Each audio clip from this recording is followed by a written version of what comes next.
হলুদ গাঁদার ফুল। দাদুর বগলে চুল।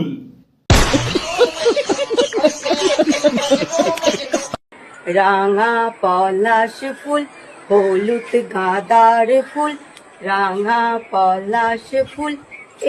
বেশি কিছু না, সংসারে একটু শান্তি বজায় রাখার জন্য দাদুকে সব কিছু সহ্য করে আর এই রকম জোগাড়গিরি করতে হচ্ছে।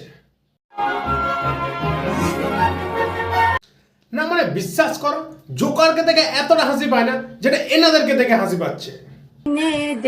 এনে দে নইলে বাঁধবো না চুল। সাব্বাস সাব্বাস, নাটক করলে পুরো ঠাকুমার মতো করতে হবে। চুল বেঁধে খোপা বের করে ঠাকুমা বলছে বাঁধবো না চুল। বলছি ঠাকুমা, এই বয়সে এরকম ভেতাঙ্গিগিরি না করে ঘরে বসে সিরিয়াল দেখাবো, এতে স্বাস্থ্য ভালো থাকবে।